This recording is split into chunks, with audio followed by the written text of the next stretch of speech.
Meus queridos irmãos, minhas queridas irmãs, a primeira leitura de nossa missa, tirada lá do livro dos Números, no Antigo Testamento, nos conta uma passagem durante a peregrinação do povo que tinha saído do Egito e estava caminhando para a Terra Prometida. O povo começou, por causa das dificuldades do deserto, a se impacientar e a clamar contra Deus e contra Moisés. O povo começou a clamar: nós estamos passando fome, não há água, e esse alimento que Deus nos dá era o maná, que caía todas as tardes no acampamento. Esse alimento já é nojento, é um alimento miserável. Assim dizia o povo ali, clamando contra Deus, naquele momento ali que estava caminhando para a Terra Prometida. E Deus, então, mandou um castigo ao povo pela sua reclamação, pela sua intolerância. Mandou que aparecessem no acampamento onde o povo estava sediado, muitas serpentes venenosas que puseram-se a picar as pessoas. E muitos começaram a morrer. Milhares de judeus que estavam ali acampados, como consequência daquela praga das cobras, né? O povo começou a falecer. Foi quando o povo, então, intercedeu junto de Moisés, pedindo que Moisés falasse a Deus, pedindo a Deus que perdoasse a reclamação do povo e não deixasse continuar aquela praga que estava matando tantos milhares de judeus. Moisés assim o fez, e Deus disse a Moisés: você vai levantar um poste no centro do acampamento, você vai colocar pendurada nesse poste uma serpente de bronze, e o povo, com a sua orientação, vai saber que quem for picado por uma das serpentes, mas olhar com fé para a imagem dessa serpente de bronze que estará no centro do acampamento, não vai morrer. Realmente, Deus, através de Moisés colocou um poste no centro do acampamento e fez uma serpente de bronze que foi colocada ali naquele poste, e muita gente, com orientação de Moisés, que era picado pelas serpentes, olhando para aquela serpente de bronze, com um olhar de fé, fazendo uma prece com fé, não era morto, ou seja, era curado daquelas picadas. Então, essa resposta de Deus ao povo, mandando Moisés fazer a serpente, colocá-la num poste, né? Então, foi, sem dúvida nenhuma, um símbolo do que iria acontecer futuramente. Ou seja, não uma serpente de bronze, mas o Filho de Deus seria suspendido numa cruz. E todos aqueles que olhassem para ele seriam perdoados os seus pecados.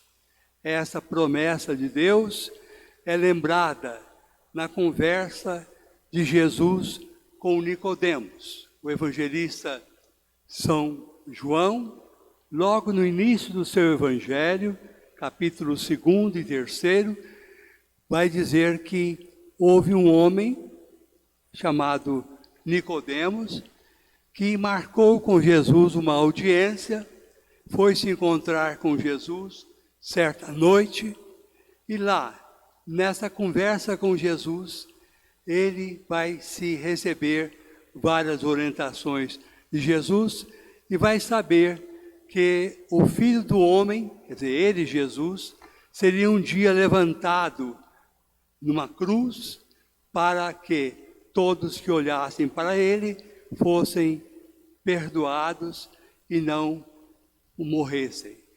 Então, era a promessa, a aplicação ali ao povo de Deus, ali por ordem de Jesus, o que tinha acontecido lá atrás, algumas centenas de anos atrás, quando o povo estava peregrinando pelo deserto.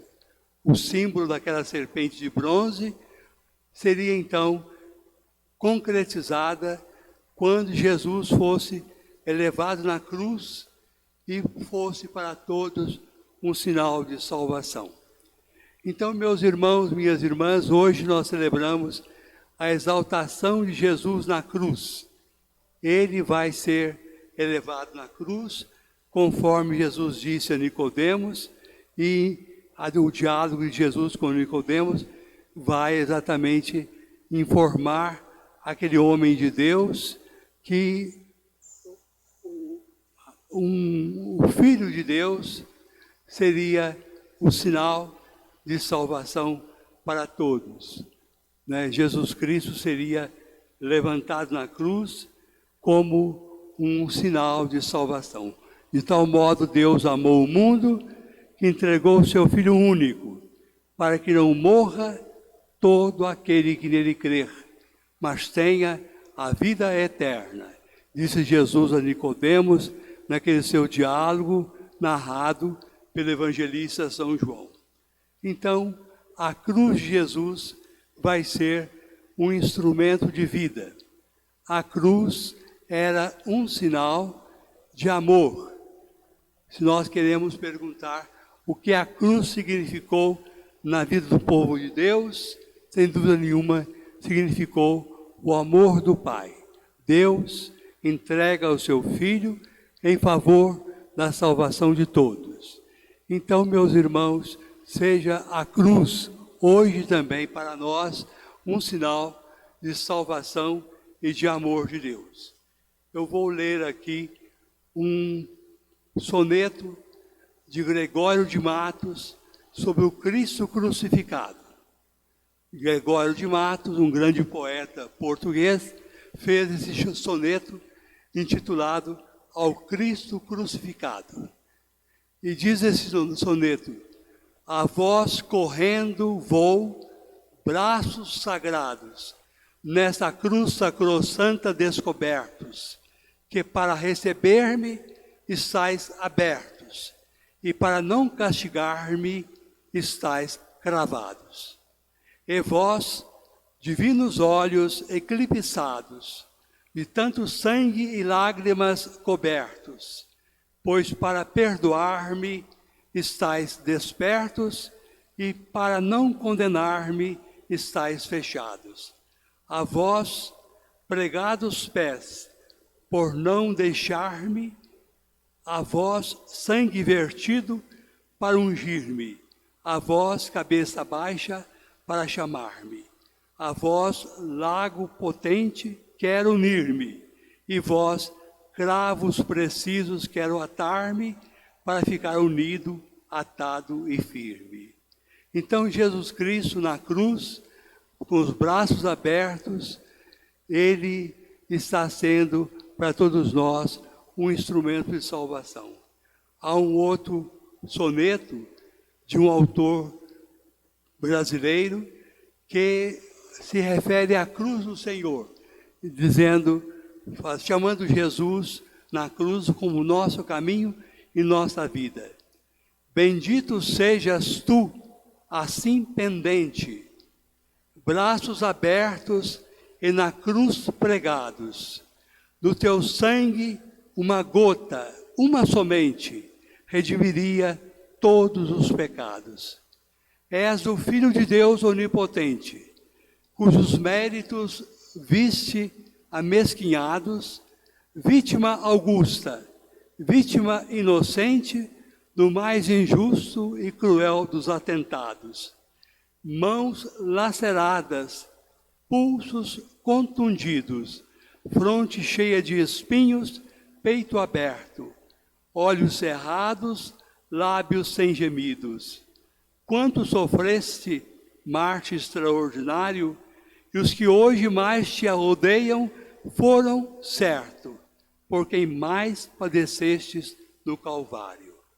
Realmente Jesus, no Calvário, vai entregar a sua vida por nós e vai ser, na cruz, um símbolo de salvação, do amor de Deus por nós.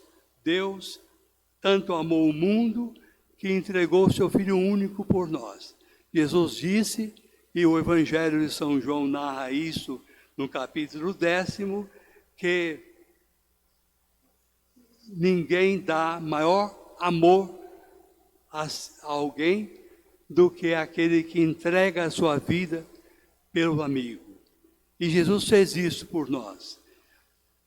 Enviado pelo Pai, Ele vai entregar a sua vida por nós e vai ser na cruz um instrumento de salvação para todos nós. Assim seja.